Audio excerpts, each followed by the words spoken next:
नमस्ते हजुर श्रोताबिन्दहरूलाई सबैलाई है म न्यानो माया हजुरको पाएर फेरि उपस्थित भइरहेको छु। तपाईँहरूले भन्नुहुन्छ होला यो तितो मिठो साह्रै रमाइलो कथाहरू लिएर म उपस्थित भएको छु। जानकारी दिन्छु कि हामीले जुन गाडीमा चढेको हुन्छौँ नि त्यो गाडीमा चढ्दाखेरि तपाईँहरूले मैला है जतासुकै नफालिदिनुहोस्।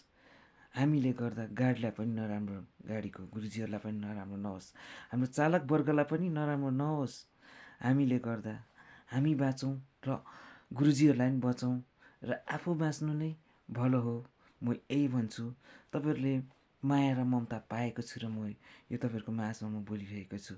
मैले केही भुल त्रुटि गरेको छु भने हजुरहरूलाई क्षमा पनि माग्छु। तर यो यस्तो कार्यक्रम नगरौँ है। यतिले गर्दा धेरै ठुलो घटनाहरू हुन्छ। आफू भलो त जगत भलो हुनुपर्छ। हजुर मैले यही भन्दै यतिमै समाप्त छ।